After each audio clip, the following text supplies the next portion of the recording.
Good morning everyone. Welcome to PW only IAS. दोस्तों, बात करें अगर हम 10 फरवरी 2025 के द हिंदू फ्रंट पेज की, तो यहाँ पर आप नोटिस कर पाओगे कि जो मणिपुर के चीफ मिनिस्टर थे बीरेन सिंह जी, इन्होंने यहाँ पर इस्तीफा दे दिया है। दरअसल में वो दिल्ली आए थे, हमारे जो होम मिनिस्टर अमित शाह जी उनको मिले। उसके बाद उन्होंने जब वापस वो मणिपुर गए तो वहां पर जाके उन्होंने यहाँ पर गवर्नर को जाके इस्तीफा सौंप दिया। अब यहाँ पर क्या कारण रहा इसके पीछे का? दोस्तों, पिछले 1.5 साल से आप जानते ही होंगे कि मणिपुर के अंदर जो वायलेंस हमें देखने को मिली, उसके अंदर लगभग 60,000 से ज़्यादा लोग डिस्प्लेस हुए हैं। Plus at the same time 250 से भी ज़्यादा लोगों की यहाँ पर जान गई है इस पर्टिकुलर वायलेंस के अंदर। अब पिछले दिनों के अंदर जो मणिपुर के चीफ मिनिस्टर हैं, उन्होंने एक मीटिंग बुलाई थी। हालांकि उनके जो एनडीए के जो सारे सपोर्टिंग ग्रुप्स हैं, टोटल 46 एमएलएस थे, पर उस दिन मीटिंग के अंदर केवल और केवल 20 लोग ही आए। ये कहीं ना कहीं दिखा रहा था कि शायद जो उनकी सपोर्ट है वो काफ़ी हद तक कम हो चुकी है। ये एक मेजर कारण रहा उनके रिज़ाइन होने का। And at the same time पिछले कुछ दिनों के अंदर ना एक ऑडियो लीक हो गई थी, ठीक है? और बहुत ज़्यादा वो वायरल हो रही थी एक ऑडियो। एंड ऐसा बताया जा रहा था कि ये ऑडियो जो है ना, वो मणिपुर के chief minister N Biren Singh ji की है। इनफैक्ट बहुत सारी अलग अलग एजेंसीज ने यहाँ पर इसको वेरीफाई करने की कोशिश करी, तो पाया गया कि इस ऑडियो के अंदर 93% मैच देखने को मिला है इनकी आवाज़ के साथ। और उस ऑडियो के अंदर ऐसा बोला गया था कि हाँ देखो, मैंने यहाँ पर इन कम्युनिटीज़ के बीच में एक लड़ाई करवा दी। वो क्रेडिट ले रहे थे एक तरह से, ठीक है? अब ये तो नहीं एग्ज़ैक्टली कोई कह पाएगा कि इनकी ऑडियो थी, पर अलग-अलग एजेंसीज़ ने यहाँ पे बहुत बड़ा एक यहाँ पे कोरिलेशन पाया है ऑडियो के अंदर। तो ब ऑपोज़िशन डेफ़िनिटली बहुत ज़्यादा इससे कहीं न कहीं हंगामा कर रही थी। तो ये भी एक कारण हो सकता है कि जिस वजह से मणिपुर के चीफ मिनिस्टर को यहाँ पे रिज़ाइन करना पड़ा। दोस्तों, डेट है आज की 10 फरवरी 2025 एंड आप सभी का स्वागत है आज के प्रीलिम बूस्टर न्यूज़ डिस्कशन में। अगर दोस्तों आपको इस सेशन की पीडीएफ चाहिए तो आप मेरे Telegram channel Rishabh Sharma sir PW यहाँ पर जाके इसकी पीडीएफ डाउनलोड कर सकते हो एंड अपनी प्रिपरेशन को और भी बेहतर बना सकते हो। दोस्तों, हमें जो अगला टॉपिक डिस्कस करना है वो है आईसीसी के बारे में, इंटरनेशनल क्रिमिनल कोर्ट के बारे में।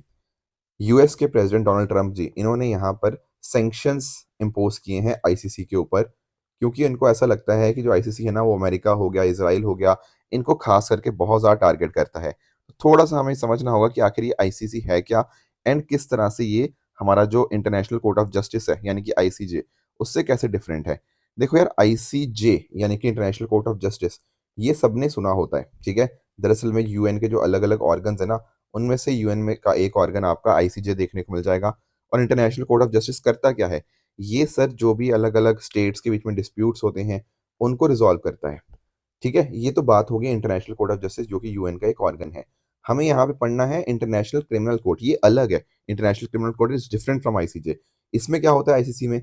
आईसीसी पहला इंटरनेशनल परमानेंट कोर्ट है, जो कि एस्टैब्लिश किया गया है to investigate and prosecute individual accused of serious international crimes. अंतर समझना यहाँ पे, आईसीजे जो है ना, इंटरनेशनल कोर्ट ऑफ जस्टिस, ये स्टेट्स के बीच में डिस्प्यूट्स होते हैं उनको देखता है। आईसीसी स्टेट्स के रिगार्डिंग नहीं बल्कि इंडिविजुअल्स के रिगार्डिंग यहाँ पे बात होती है। इसे दरअसल में अडॉप्ट किया गया था 1998 के अंदर एंड इफेक्ट में आता है 2002 के अंदर। तो आपको ये 2002 की डेट यहाँ पे पता होनी चाहिए। इसके हेडक्वार्टर आपको द हेग नीदरलैंड्स में देखने को मिल जाएंगे। एंड इंपॉर्टेंट बात क्या है, इसकी जो फाउंडिंग ट्रीटी है, it is known as Rome statute. ठीक बात। अब यहाँ पर आपको टोटल 4 तरह के क्राइम्स का पता होना चाहिए कि यहाँ पर कौन कौन से क्राइम कवर्ड हैं। यहाँ पर 4 मेन कैटेगरीज हैं। एक है आपका जेनोसाइड, एक है वॉर क्राइम्स, एक है क्राइम अगेंस्ट ह्यूमैनिटी और एक है क्राइम ऑफ अग्रेशन। जब रशिया यूक्रेन का क्राइसिस चल रहा था ना, उस समय भी यहाँ पर स्टार्टिंग के अंदर काफ़ी बार आईसीसी का जिक्र हुआ था पुतिन के अगेंस्ट, ठीक है? तो ये सब मुद्दे कहीं न कहीं चलते रहते हैं। इंपॉर्टेंट बात आपको ध्यान में क्या रखनी है कि ये जो पर्टिकुलर स्टैट्यूट था, रोम स्टैट्यूट, ये कहीं न कहीं आप देखते हो 2002 से इफ़ेक्ट में आता है। तो आईसीसी केवल और केवल उन क्राइम्स को डील करेगा जो 2002 के बाद यहाँ पे कमिट हुए हैं, उन्हीं को यहाँ पे देख सकता है। इंपॉर्टेंट कुछ बातें हैं, जैसे फॉर एग्ज़ाम्पल पैलेस्तीन इसका मेंबर बना था 2015 के अंदर, मलेशिया ने 2019 में इसको जॉइन किया था। पर कुछ इंपॉर्टेंट देश जैसे Bharat, USA, China, Russia, Israel, ये सारी की सारी पार्टीज नहीं हैं टू द रोम स्टैट्यूट। ये बहुत इंपॉर्टेंट पॉइंट है जो आपको ध्यान में रखना है, ठीक है? इसके अलावा एक इंपॉर्टेंट बात आपको और ध्यान में रखनी है कि जो आईसीसी है ना, वो यूएन की संस्था नहीं है, पर डेफिनेटली यूएन के साथ मिलकर ये कॉपरेशन एग्रीमेंट इनका डेफिनेटली है। इंपॉर्टेंट पॉइंट क्या है? It is not a UN organisation, very very important point. बाकी इसकी आप ऑफिशियल लैंग्वेज देख सकते हो, English, French, Arabic, Chinese, Russian, Spanish. ICC के जो डिसीजन होते हैं वो बाइंडिंग होते हैं, पर इनकी खुद की कोई पुलिस फोर्स नहीं होती। तो लेट अस से कोई पर्सन था, इन्होंने उस पर्सन के अगेंस्ट, मान लीजिए पुतिन है, अब पुतिन के अगेंस्ट इन्होंने कुछ चार्जेस लगा दिए, मान लो क्राइम अगेंस्ट ह्यूमैनिटी या क्राइम ऑफ एग्रेशन के लगा दिए। अब मान लो पुतिन किसी ऐसी कंट्री में जाते हैं जो कि आईसीसी का जिसने यहाँ पर रेटिफिकेशन कर रखा है, राइट, उस केस में वो जो पर्टिकुलर स्टेट है, जो कंट्री जो है, वो कहीं ना कहीं उस पर्टिकुलर पर्सन को अरेस्ट करेगी, उनको सरेंडर करवाने के अंदर कोशिश करेगी, एंड ताकि ये जो रोम स्टेट्यूट है इसको यहाँ पे इन्फोर्स करवाया जा पाए। बाकी आप नोटिस कर पाओगे आईसीसी केवल और केवल उन्हीं कंट्रीज के अंदर या उन्हीं चीज़ों को यहाँ पे उन्हीं क्राइम्स को इन्वेस्टिगेट कर सकती है अगर मान लीजिए जो नेशनल जुडिशियल सिस्टम है वो जेन्युइन इन्वेस्टिगेशन नहीं कर पा रहे, तभी करेगी, अदरवाइज नहीं कर सकती। ठीक है, तो ये कुछ बातें थी आईसीसी के बारे में जो हमें पता होनी चाहिए। अगला दोस्तों हमारे सामने टॉपिक है Pong dam lake wild life sanctuary. इसको अंडरस्टैंड करेंगे, पर सबसे पहले मैं थोड़ा सा आपको ना इंडस रिवर सिस्टम के बारे में एक्सप्लेन कर देता हूँ। आप लोगों ने पहले भी पढ़ा होगा, जैसे यहाँ पर आपको एक रिवर देखने को मिलती है, ये है आपकी ब्यास रिवर।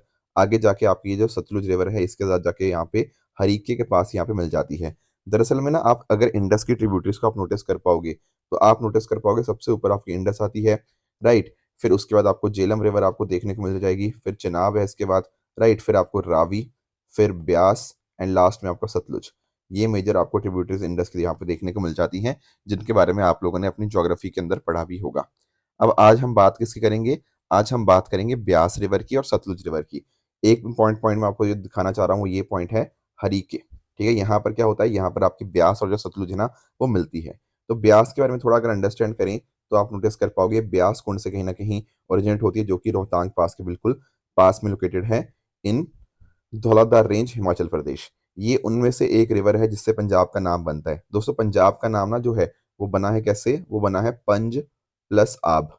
पंज का मतलब होता है पांच, पंजाबी में ना पंज यानी कि पांच बोलते हैं, ठीक है, तो उसको पांच, फाइव, ठीक है।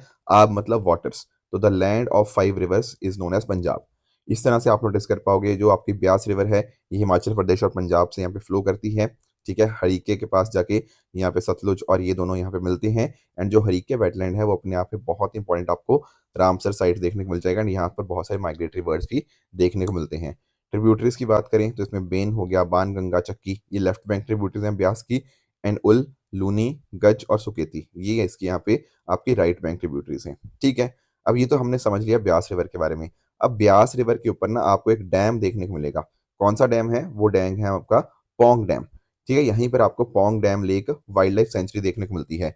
तो अभी पता क्या हुआ है, 2025 का एनुअल बर्ड काउंट हुआ, एंड इस बर्ड काउंट के अंदर ऐसा पाया गया कि पोंग डैम के अंदर जो आपके वाटरफॉल है उनकी पॉपुलेशन बहुत ज़्यादा बढ़ चुकी है। सर वाटरफॉल क्या होते हैं? दरअसल में यहाँ पर आपके ऐसे जो आपके बर्ड्स हो गया जो कहीं ना कहीं पानी के साथ या पानी के पास में रहते हैं, जैसे फॉर एग्जांपल लेक्स हो गया या इस तरह के जो पॉन्ड वगैरह के ऊपर जो निर्भर होते हैं ना पक्षी, उनकी बात हो रही है। जैसे फॉर एग्जांपल यहाँ पर आपको पिक्चर में बहुत सारी स्वैन्स आपको देखने को मिल जाएंगी, इवन डक्स की हम बात कर सकते हैं, गीस की बात कर सकते हैं।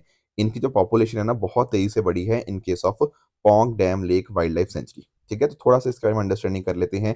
तो ये जो आपका डैम है मैंने बता दिया ब्यास रिवर के ऊपर है, एंड इसको महाराणा प्रताप सागर के नाम से भी हम यहाँ पे जानते हैं। शिवालिक हिल्स इन हिमाचल प्रदेश के अंदर ये लोकेटेड है, एंड इसको वेटलैंड ऑफ नेशनल इंपॉर्टेंस भी यहाँ पे दर्जा दिया गया है, एंड 2002 के अंदर इसको रामसर साइट भी यहाँ पे डिक्लेयर किया गया था। जैसे फॉर एग्जांपल यहाँ पे आपको बार हेडेड गूस आपको देखने को मिल जाएगा, जो कि स्पीशीज इस पर्टिकुलर सेंचुरी की एक फ्लैगशिप स्पीशीज है, उसकी काफी तेजी से यहाँ पे पॉपुलेशन बढ़ती हुई देखने को मिली है।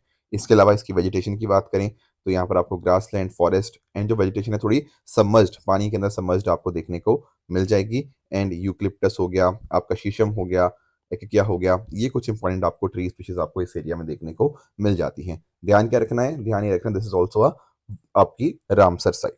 ठीक है, चलिए आगे आते हैं अगले टॉपिक पे। अगला टॉपिक हमारा है सरंदी स्ट्रीम के बारे में।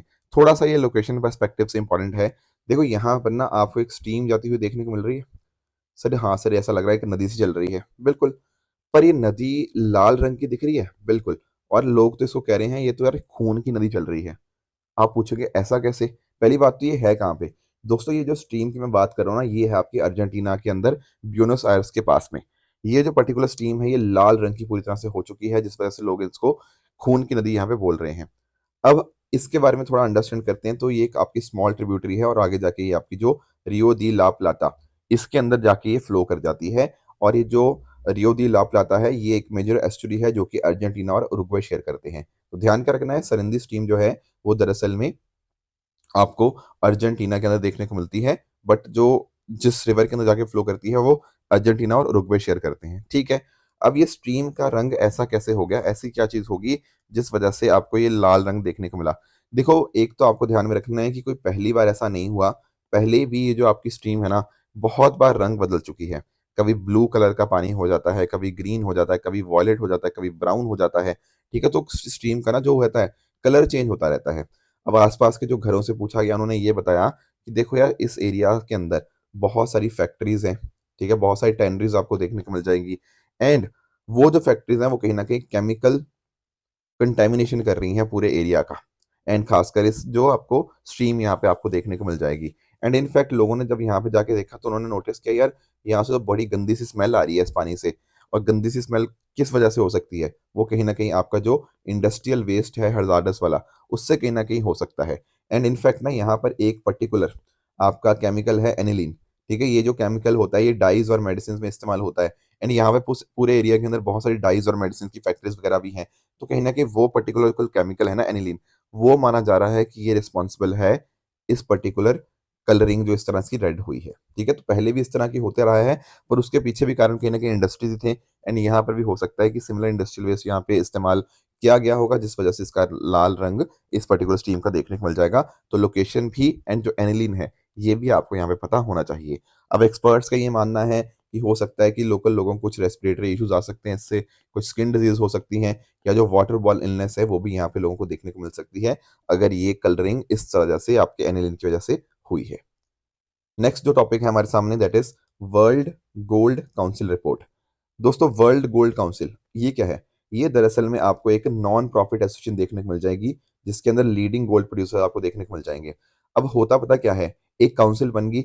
ये काउंसिल देखेगी कि किस तरह से गोल्ड की डिमांड को बढ़ाना है, गोल्ड के रिगार्डिंग जो भी आपकी पॉलिसीज वगैरह हैं उनको कैसे शेप करवाने में मदद करनी है, वो सब काम यहाँ पे देखे जाते हैं वर्ल्ड गोल्ड काउंसिल के द्वारा। इसके हेडक्वार्टर आपको लंदन यूके में देखने को मिलते हैं। एंड इसको 1987 में फॉर्म किया गया था by the major gold mining companies, ठीक है। 33 गोल्ड माइनिंग कंपनीज और इंडस्ट्री स्टेक होल्डर इसके मेंबर्स देखने को मिल जाएंगे। अब इन्होंने इंडिया के रिगार्डिंग एक रिपोर्ट निकाली है वर्ल्ड गोल्ड काउंसिल ने। एंड इन्होंने ये नोटिस किया है कि भारत के जो इम्पोर्ट है ना, वो 5% बढ़ गए हैं 2024 के अंदर as compare to previous year. लगभग 802.8 टन आपको इसको इम्पोर्ट देखने को मिल जाएंगे इन 2024। अब आपके दिमाग में आएगा, सर गोल्ड हम इतना क्यों मंगा रहे हैं बाहर से?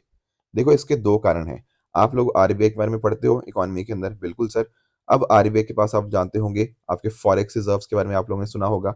जब हम बात करते हैं ना फॉरेक्स रिजर्व्स की, तो इसमें चार चीजें आती हैं। एक तो आगे आपके फॉरेन करेंसी एसेट्स आगे, उसके बाद दूसरी चीज आ जाती है आपकी गोल्ड, तीसरी चीज आती है आपकी क्या, आपके आपके एसडीआर हो गए, और एक हो गया आपका आरटीपी, रिजर्व ट्रांस पोजीशन, है ना, स्पेशल ड्राइंग राइट्स। ये सारी चीजें आपने पढ़ी होंगी। अब नोटिस करना, फॉरेक्स रिजर्व का एक इंपॉर्टेंट कंपोनेंट कौन सा है? वो है आपका गोल्ड। अब आरबीआई जो गोल्ड खरीदता जा रहा है, खरीदता जा रहा है, खरीदता जा रहा है, उससे क्या कर रहा है, उससे ये जो गोल्ड है ना इन फॉरेक्स रिजर्व्स, इसको यहाँ पे बढ़ाता जा रहा है। आप नोटिस कर सकते हो यहाँ पे आरबीआई का जो गोल्ड रिजर्व है वो 16 टन के कंपैरिजन जो पिछले साल था, अब वो बढ़ के आपका 73 टन आपको कहीं ना कहीं देखने को मिल जाएगा। मतलब इंक्रीज बाय 73 टन, इतना यहाँ पे बढ़ गया है आपका जो आरबीआई का गोल्ड रिजर्व है। तो पहले इसका शेयर कम होता था, आज के समय 11% है। मतलब टोटल फॉरेक्स रिजर्व का 11% आपका गोल्ड ही कंट्रीब्यूट कर रहा है। तो एक तो आरबीआई की वजह से हमने इतना ज्यादा गोल्ड बाहर से मंगाया है। दूसरा क्या है? दूसरा है गोल्ड के अंदर लोग ना ज्यादा से ज्यादा इन्वेस्ट कर रहे हैं। आप नोटिस कर पाओगे, जो इन्वेस्टमेंट है ये गोल्ड की, ये लोगों के द्वारा काफी ज्यादा इंक्रीज हुई है। गोल्ड को एक काफी अच्छी अपॉर्चुनिटी लोग मान रहे हैं उसमें इन्वेस्ट करने के लिए। तो गोल्ड के जो इन्वेस्टमेंट है, वो भी इन्वेस्टमेंट डिमांड इंक्रीज होने की वजह से गोल्ड के इंपोर्ट बढ़े हैं। हालांकि एक बात आपको ध्यान में रखनी है, जो ज्वेलरी की डिमांड है ना, वो कम हुई है as compare to previous years. अब लोग क्यों नहीं ज्वेलरी क्यों नहीं बनाना चाह रहे? क्योंकि आप नोटिस कर पा रहे हो आजकल गोल्ड के प्राइस बहुत हाई चल रहे हैं, तो थोड़ा सा लोग डर रहे हैं कि थोड़ा नीचे आ जाए फिर ज्वेलरी बनवाएंगे। ये सब चीजें आपको देखने को मिल जाएंगी। तो इन्वेस्टमेंट डिमांड बढ़ी है, बिल्कुल। आरबीआई ज़्यादा खरीद रहा है, बिल्कुल। बट ज्वेलरी डिमांड यहाँ पे कम हुई है गोल्ड के केस में। तो ये वर्ल्ड गोल्ड काउंसिल की रिपोर्ट ने हमें यहाँ पे बताया है। आई होप आपको वर्ल्ड गोल्ड काउंसिल अच्छे से समझ आ गया होगा।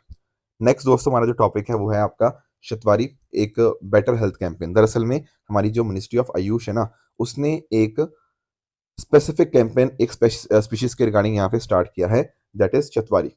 अब एक्चुअल में ना ये जो आपका शतवारी है, इसके बहुत ज़्यादा बेनिफिट्स आपको देखने को मिल जाएंगे, स्पेशली अगर मैं बात करूं महिलाओं के लिए। ठीक है, आयुष आप जानते होंगे, आयुर्वेदा, योगा, यूनानी, ठीक है, सिद्धा, होम्योपैथी, इन सब के रिगार्डिंग डेफिनेटली बहुत सारे इंपॉर्टेंट काम करता है।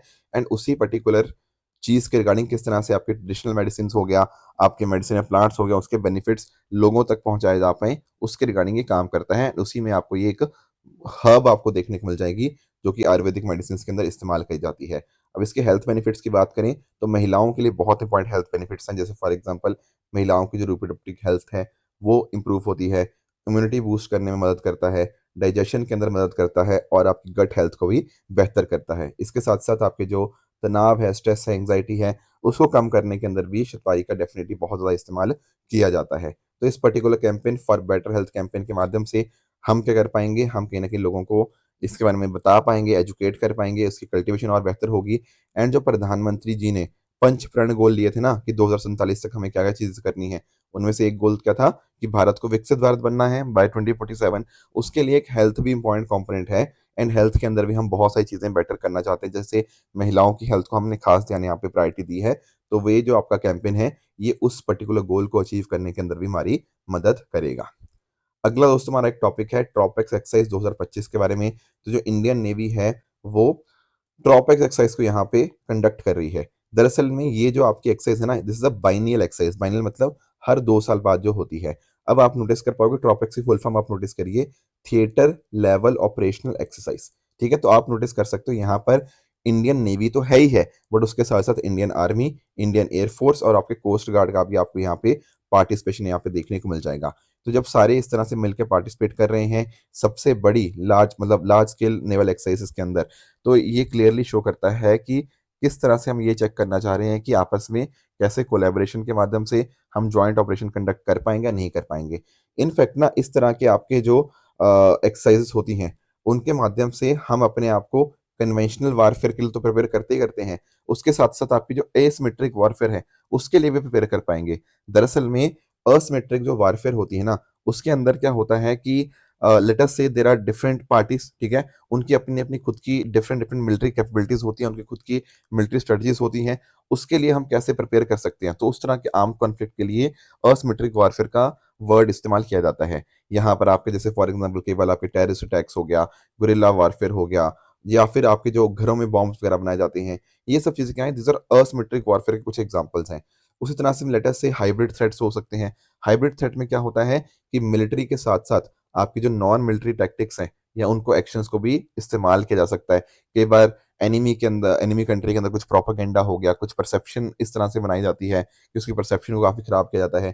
तो इन सब चीज़ों के लिए यहाँ पे हमें ये प्रिपेयर करेगा, ये जो पर्टिकुलर आपको एक्सरसाइज देखने को मिल जाएगी। और साथ साथ नेवी की जो वॉर फाइटिंग स्किल्स हैं वो भी बेहतर हो पाएंगी। तो यहाँ पर आप नोटिस कर पाओगे कि भारत का जो इंडिजीनियस एयरक्राफ्ट कैरियर है विक्रांत, उसका पार्टिसिपेशन है। उसके अलावा आपके जो Visakhapatnam and Kolkata class destroyers हो गए, कलवरी क्लास सबमरीन्स हो गया, एयरक्राफ्ट फ्लीट जैसे फॉर एग्जांपल मिग 29 के, आपका P8I जो कि आपका मैरीटाइम पेट्रोल आपको एयरक्राफ्ट आपको देखने को मिल जाएगा भारतीय नेवी का। ठीक है, दरअसल में जो आपका पोसाइडन एयरक्राफ्ट है ना जो बोइंग ने बनाया है, उसी का ही आपको एक वर्जन देखने को मिलता है P8I। उसके अलावा हेल सी गार्डियन हो गया एंड MH-60R हेलीकॉप्टर्स, ये सबका आपको पार्टिसिपेशन यहाँ पे देखने को मिल जाएगा इस पर्टिकुलर एक्सरसाइज के अंदर। अब दोस्तों चल लेते हैं अपने ट्रू फॉल्स वाले स्टेटमेंट्स की तरफ। यहाँ पर आपके सामने कुछ स्टेटमेंट्स हैं, आप इनको ट्राई कर सकते हो, मुझे बता सकते हो इनमें से कौन सा सही है कौन सा गलत है। बाकी सैटरडे मैंने आपको जो होमवर्क दिया था, एक था कि क्या भारत दुनिया की लार्जेस्ट मोबाइल मैन्युफैक्चरिंग कंपनी है। The answer is false. India second largest manufacture है आफ्टर चाइना। तो इसके लिए पहला स्टेटमेंट आपका इनकरेक्ट हो जाएगा। रुशेला की बात करें तो आपका ये वायरल इन्फेक्शन नहीं, ये एक बैक्टीरियल इन्फेक्शन है जो कि ब्रुशेला स्पीशीज की कॉज करती है, जिसकी मदद से आपके कैटल, गोट, शीप, डॉग, स्वाइन उनको काफ़ी ज़्यादा इंपैक्ट होता है। तो ये सेकंड स्टेटमेंट आपका इनकरेक्ट हो जाएगा क्योंकि it is not a viral infection. बाकी दोस्तों बात करें एक्साइज एक्विवरिन की, तो इंडिया तो है इसमें, पर इसमें नेपाल नहीं है। नेपाल की जगह कौन है आपका, मालदीव्स आपको देखने को मिलेगा। तो यहाँ पर थर्ड स्टेटमेंट भी आपका यहाँ पे इनकरेक्ट हो जाएगा। तो दोस्तों ये थी आज की डिस्कशन। इस तरह से आप सब लोग अपने एंड पे हार्डवर्क करते रहिए। Thank you so much for joining. All the very best.